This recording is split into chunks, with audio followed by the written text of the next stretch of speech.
Je m'appelle Charles, je suis en première année dans la filière des métiers de la sécurité.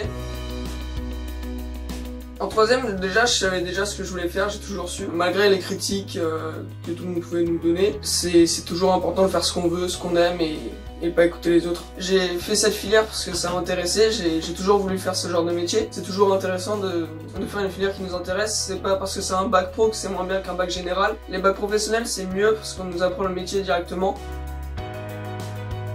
À l'intérieur, on apprend à faire des périmètres de sécurité, à être à l'écoute des gens, les observer pour savoir s'ils ont des bonnes intentions ou mauvaises. On apprend aussi à étudier les bâtiments, ce qu'il faut faire en cas d'incendie, d'intrusion, des incidents, etc. Ce qu'il faut faire, comme les ERP, les immeubles de grande hauteur ou les IGH. C'est des immeubles de plus de 50 étages, donc on imagine bien que c'est pas les mêmes protocoles que pour un supermarché ou encore une maison. La formation elle est en semestre, on apprend des choses différentes. Par exemple en première année, en premier semestre, on fait souvent beaucoup de théorie. Sur le second semestre, on applique ce qu'on a appris.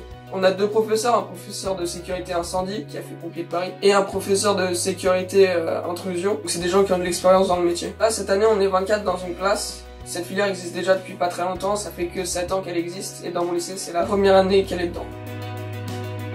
La formation dure 3 ans. En 2 ans, on fait un CAP métier de la sécurité et à 3 ans, on fait un bac pro. Si on veut 3 ans de plus, on fait un BTS. On peut faire soit agent de sécurité en tant que SIAP 1, donc c'est ceux qui font de l'accueil filtrage ou qui s'assurent de la sécurité à l'intérieur du magasin. Avec le bac pro, on peut devenir SIAP 2, donc c'est ceux qui sont dans le PC avec les caméras, c'est ceux qui donnent les ordres. Et avec le BTS, on peut devenir SIAP 3, donc c'est celui qui s'occupe des emplois du temps, celui qui donne les ordres au SIAP 2. Et celui qui s'occupe de tout ce qui est problème en général. Dans cette formation, on la fait pas en alternance parce qu'il y a beaucoup de théorie, mais on fait souvent des stages. En première année, on en fait 2-3 semaines, et ensuite c'est évolutif en fonction des années. De savoir-être, de savoir-vivre, être ponctuel et être à l'écoute des gens. Mais ces qualités-là, on peut les apprendre au fur et à mesure. Le problème, c'est pas vraiment les matières, faut avoir juste un minimum de niveau en tout ce qui est langue, français, anglais, espagnol. Mais ce qu'il faut surtout, c'est un bon comportement. Si vous avez un mauvais comportement, il va falloir le rectifier.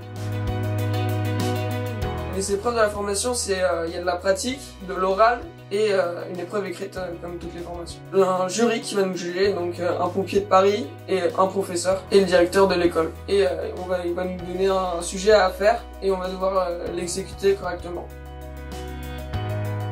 C'est que ma première année, mais souvent ce qui est drôle, c'est de regarder le comportement des gens dans la rue quand on n'est pas en uniforme et quand on est en uniforme. C'est drôle parce que les gens, quand on est en uniforme, souvent ils ont le regard qui dévie ou quelque chose comme ça. Et on a tout le temps l'impression qu'ils ont quelque chose à se reprocher.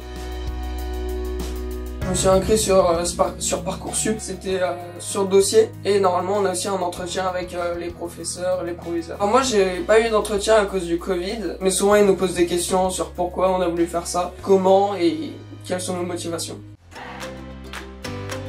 Si vous avez besoin de faire de longues études, vous faites un bac général. Si vous faites des métiers sur le terrain plus important et que vous savez déjà ce que vous voulez faire, vous faites un bac pro. Lancez-vous, hein. Faut pas écouter les autres, si vous soyez petit, pas très musclé, faut y aller, faut foncer.